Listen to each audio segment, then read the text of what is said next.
Blaze Weekly. I'm Preston Bradshaw. Let's get into what's happening in women's sports this week. The Wnba Draft was last week, and the theme was chaos. Projected first-round picks went way late. People no one expected went in the first round, all while Kathy Engelbert sat back and watched the carnage. Not that I'm complaining. I like chaos. Usually the most exciting part of the draft is seeing what kind of snazzy outfits people will show up in, but this year had intrigue. After week 2 of the Challenge Cup, Portland is in position to win the West Division with 2 wins under their belt, but the East Division is still up for grabs. With Federation players back, we might see some big changes this week. But all I want for... what holiday is soon? Sure, all I want for National Pretzel Day is Rachel Daly and Christy Mewis to finally get the dash on the board. Sarah Buhati and Jennifer Marajan have signed with the OL Reign on loan from Lyon for the 2021 season. But that news got a bit drowned out by the comically evil new Super League. If you don't understand the Super League situation, join the club. But the gist is that the rich jerks tried to ruin everything again, as they do, and for rich jerk bonus points, they decided to pretend that the women's teams don't exist. The fans got very upset and took to the streets in protest, and it worked. A bunch of the clubs had to back out of the plan with their tail between their legs, which I like to think of as karma. 8 countries advanced to the qualifying round of the 2022 Billie Jean King Cup on Saturday. If you don't know about this tournament, it's a unique format for tennis. Countries compete as teams, and players who are very used to working alone have to do teamwork, which makes this a super high drama event every year. It's basically the tennis equivalent of a group project. Wisconsin, Washington, Kentucky, and Texas made the Final Four in the NCAA volleyball tournament after a crazy exciting Elite 8 round with so many 5-set matches.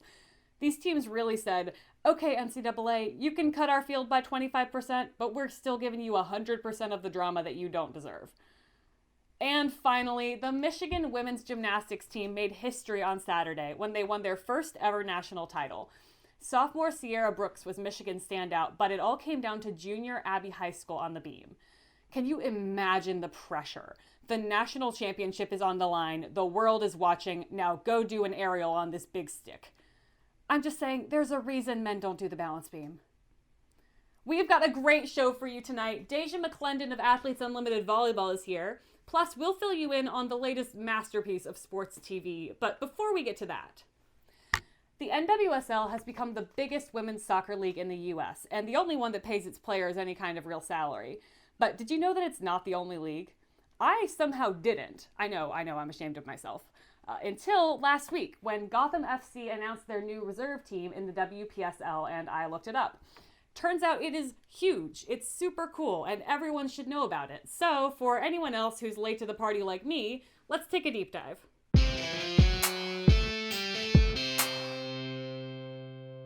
The Women's Premier Soccer League is the longest-running active league in U.S. women's soccer.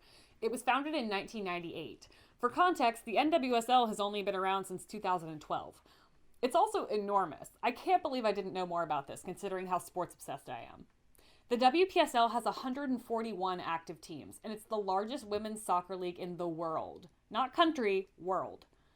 It's a developmental amateur league, and its players span from post-college to international to talented youth players, but the majority are active college athletes. The league creates an opportunity for them to play when they might not have had professional prospects yet. Something that, shocker, men's leagues have across the board. And that opportunity is super important if you want a league to grow. Otherwise, you have all these players who might be almost good enough to make an NWSL team who missed their chance because they didn't peak at the right time. There's way too much talent left on the table that way, and that's what the WPSL is for. 53% of NWSL draft picks in the past 4 years were former WPSL players, and 21 were selected in the 2021 NWSL draft alone.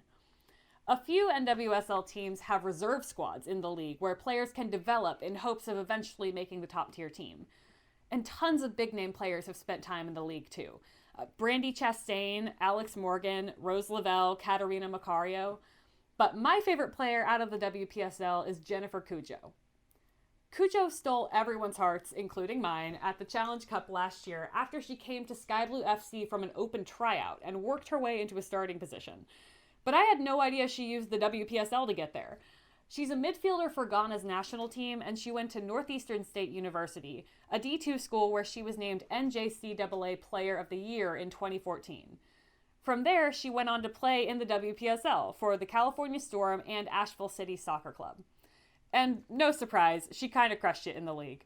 She was named to the WPSL All-Star team 3 times. So when she went to that Sky Blue FC Open tryout, she had a lot of solid playing time under her belt. Time she wouldn't have had without the WPSL. It's wild that this league has been here for so long and it's talked about so little. There are 141 teams. I looked it up. There are 9 WPSL teams in New Jersey alone. Do you know how small New Jersey is? I don't know where they put them all, but I love it. The WPSL season starts May 14th, and I guarantee you there is a game near you. This is where your favorite NWSL players are coming from. Don't you want to see them before they go pro? That way you can be one of those guys who's like, oh, you think you're a Jennifer Cuccio fan? I was there back when she was playing in Asheville, North Carolina. Men's sports are full of those assholes, and we deserve to have them too. I want that for us. The WPSL is a huge part of the soccer ecosystem that not enough people know about, and we're all on board now, right? The next stars of the NWSL are playing right under our noses, so go watch them. They clearly deserve it. That was your deep dive. We'll be right back with Deja McClendon.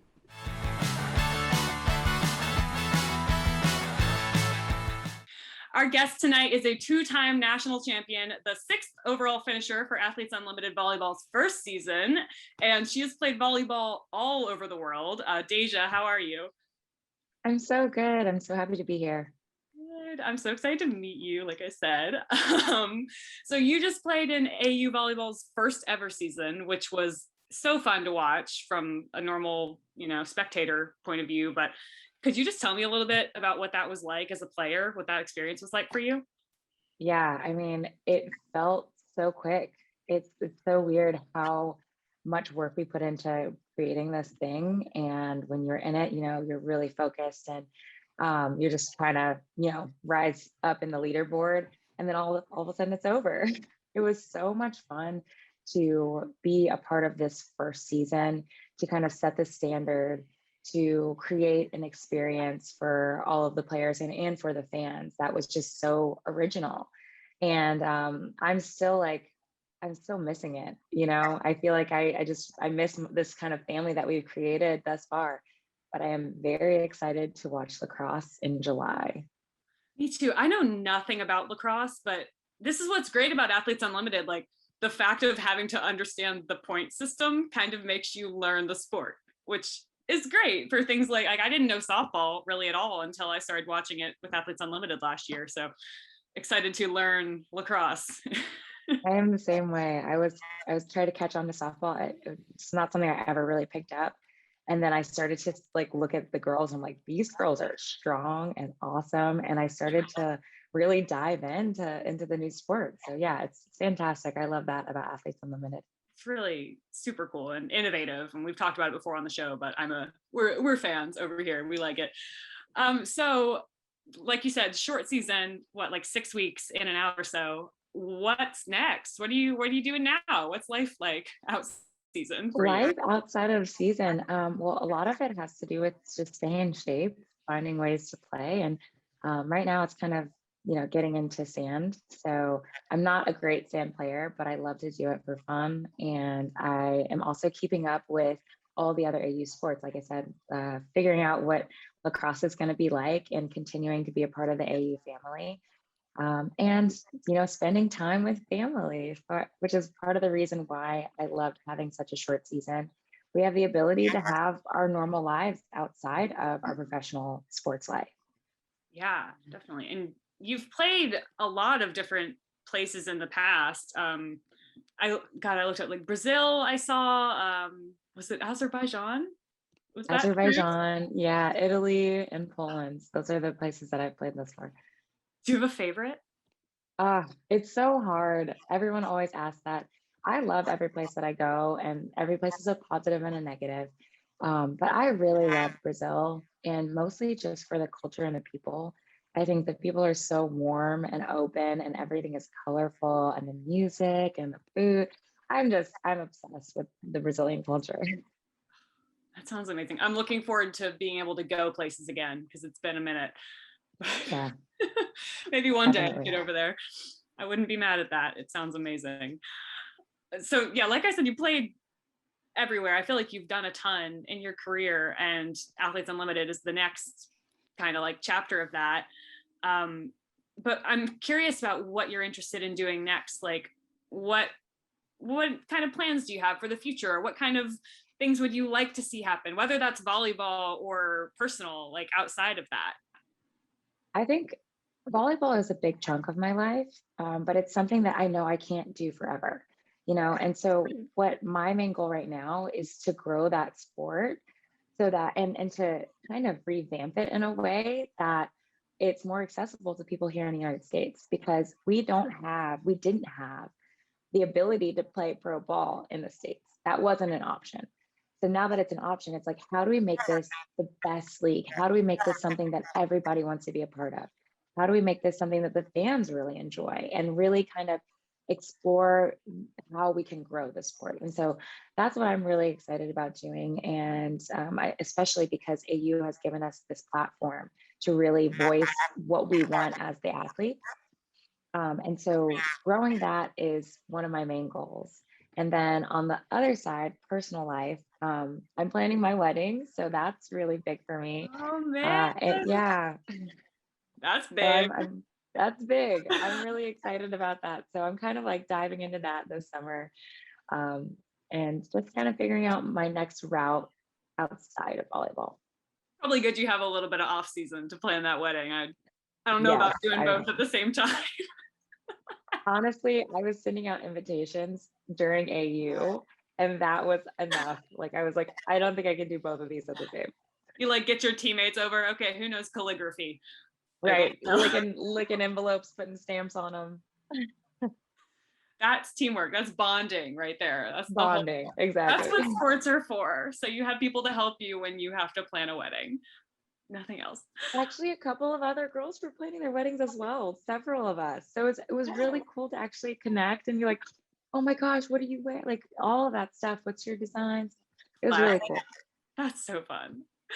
Okay, well, I mentioned this off camera, but I am a volleyball person. I've played forever and I'm a coach. So I need to take this opportunity to just like nerd out a little bit about volleyball. Like, we gotta, I don't know when we'll have a volleyball player again. So we gotta take the opportunity. And I like to ask this question of people in every sport. What makes volleyball unique in your eyes? Like, why should people watch this sport? Someone who's never seen volleyball before, what should bring them in, do you think? Volleyball is so dynamic.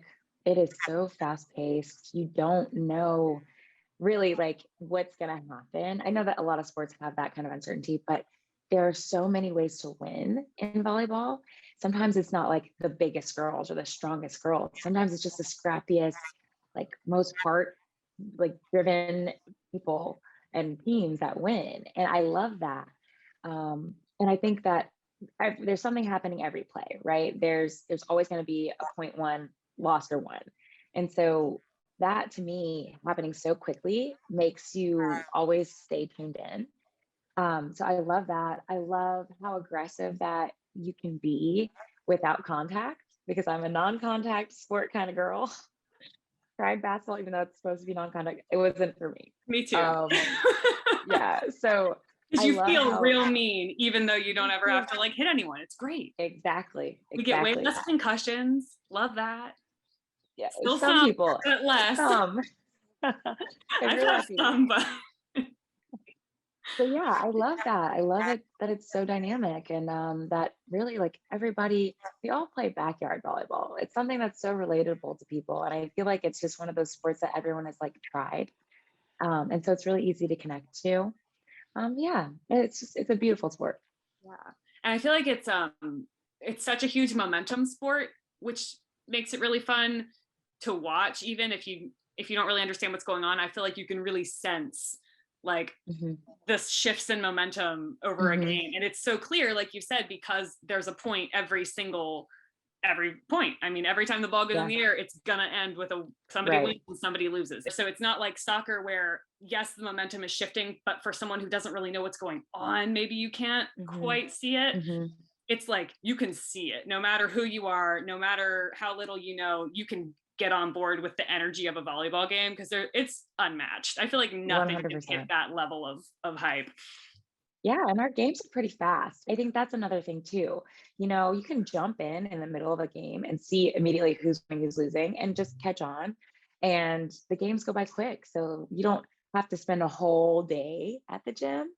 For people who for me, baseball is one of those things like, yes, I will 100% go to a baseball game and enjoy the environment, but it's like kind of an all day thing. But watching a game, it's hard to do because it's so long. So volleyball is just one of those things you're in and you're out and you're enjoying the experience and it's done. Volleyball is the most exciting to watch, even if you don't Yeah.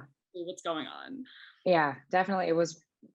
It's fast games. That's the thing for me. It's like you can hop in the middle of the game, know what's going on immediately, and then it's over. It's like a super fast game and it's not an all day like event if you don't want it to be. Yeah, and especially AU that was only 3 sets every time, even though it still felt Yeah. like plenty of drama in 3 sets, not a problem. We created that drama. That's the thing about especially the girls. Like I love that group of girls. And I never expected to be so connected to 46, 45 players. Like you have a team of 12, maybe a 20 maximum. And even then it's really hard to learn everybody and get to know everyone. We had 45 girls in one area and man, it felt like a family. It was so cool to have a player next to you that you were tight with, but then a girl across the net that you played with the other week. And so we were talking smack to each other. It was just, I've never had that environment before where you can literally be laughing with each other across the net and then get a kill and like talk smack right after that. It's So more yeah, fun I when love you that. can rub it in their face like a little personally. Like, I Yeah, love when you, you know each other. but Exactly.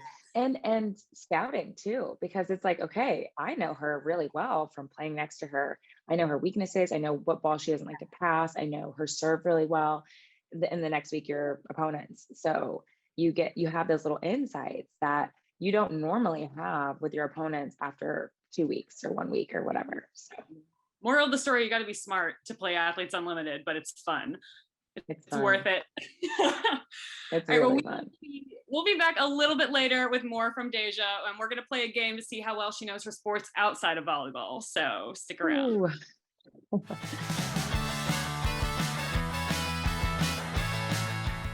We here at She Plays Weekly like to think of ourselves as deeply cultured. And of course, where else would you go for serious film critique than to your friendly neighborhood online women's sports show? We like to stay on top of the latest movies and TV about women's sports, so sit back, relax, and enjoy some very serious criticism in a segment we call Critics Corner.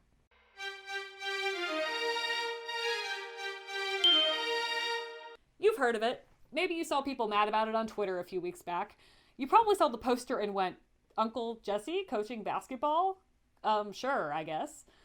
I'm talking about the latest Disney Plus show, Big Shot, starring John Stamos. Only episode 1 is available so far, so here's a quick recap if you missed it. John Stamos is a big NCAA basketball coach who gets in trouble because he throws a temper tantrum during a game and chucks a chair at a ref. He gets fired and he can't find another job because I guess people don't like getting hit with chairs. But guess what? His agent finds him one last chance, the only coaching position that would take him, a high school girls team. John Stamos' eye literally twitches when he hears that he has to coach girls, but he goes and does it anyway. He meets the team and immediately gets into all sorts of shenanigans because he is a big jerk and the girls do not like being coached by a big jerk. He benches their best player for disrespecting him, does a couple of training montages, and has a big cliche halftime speech during the big game. They don't win the game, but they come close, and that seems to be pretty much the plan for the season.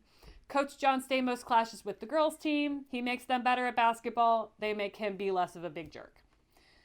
Okay, how do I put this? This isn't inherently bad. I like that it's a TV show about women's basketball, that's cool.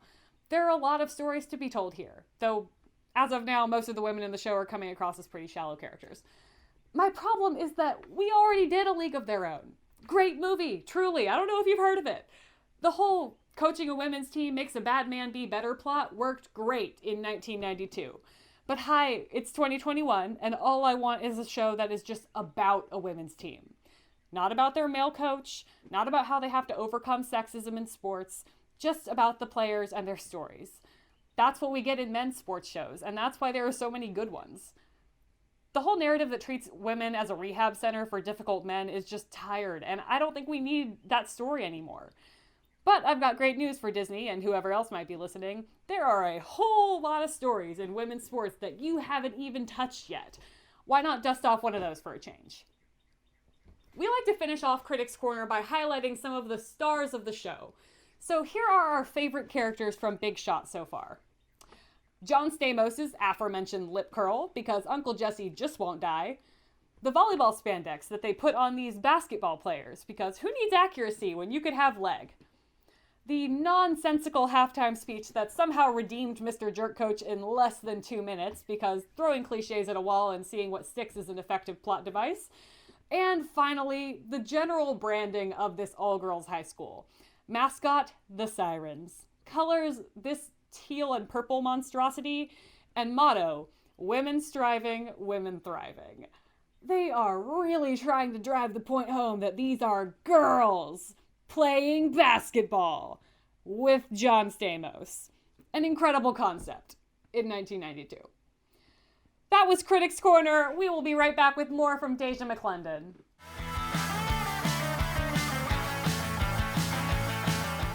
All right, we are back with Deja McClendon. Deja, you've played a lot of volleyball, like we talked about, like an insane amount of volleyball. But I'm curious about how well you know all the other sports. So we're going to play a game right now that's called This or That. And here's how it works. So I have a bunch of slang words here, like sports slang. And I also have a bunch of fake sports slang that we made up, that our writing team had a really good time coming up with. So I am just going to read you a word, and all you have to do is guess whether you think it's real or fake. Okay.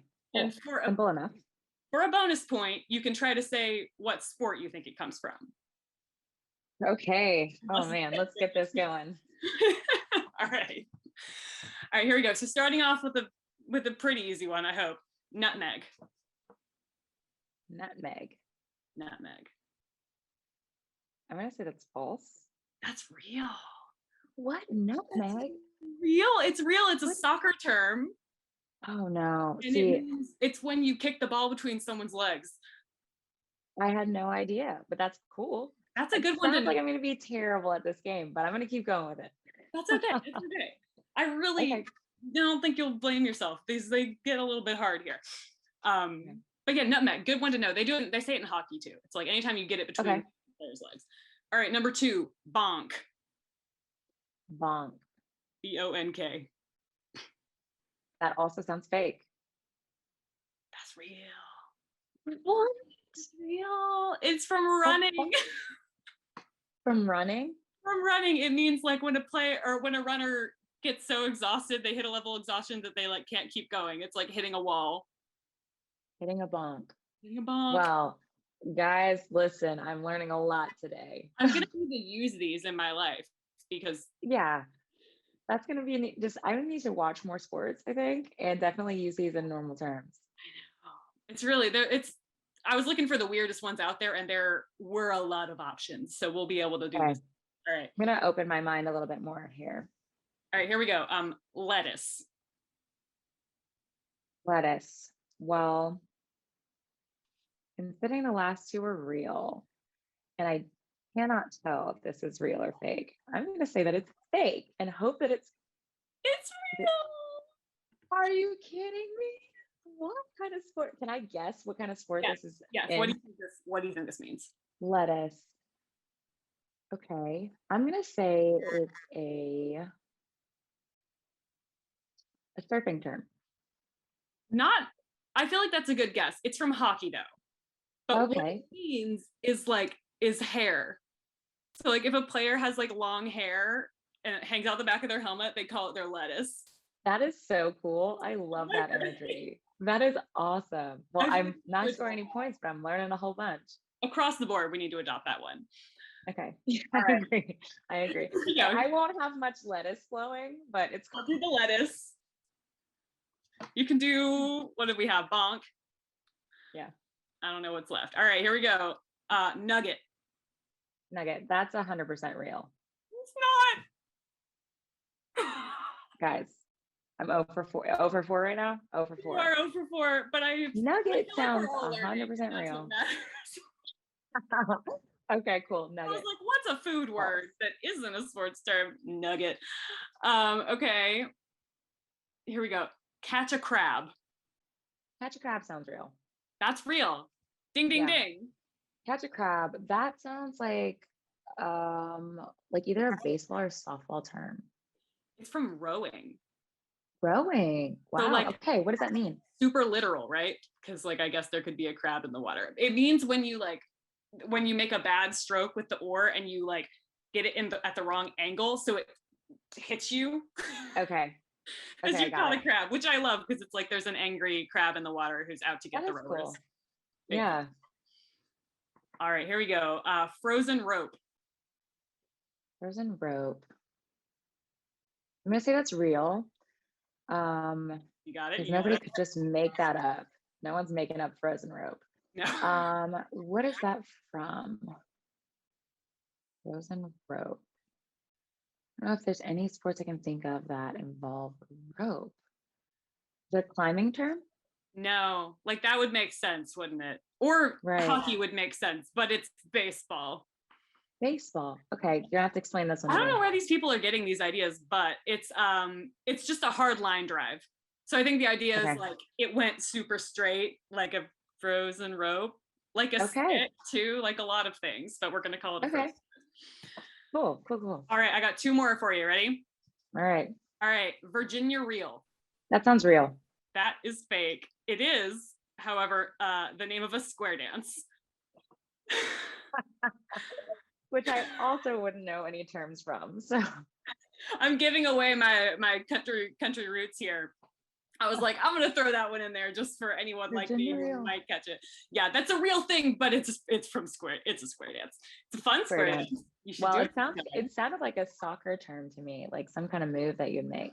It's another one of those things that you're like, would someone make that up? Like, why would someone make that up? You know? Yeah, true. I don't understand. All right, final countdown. Ready? Mm-hmm. All right, Beezer. Beezer.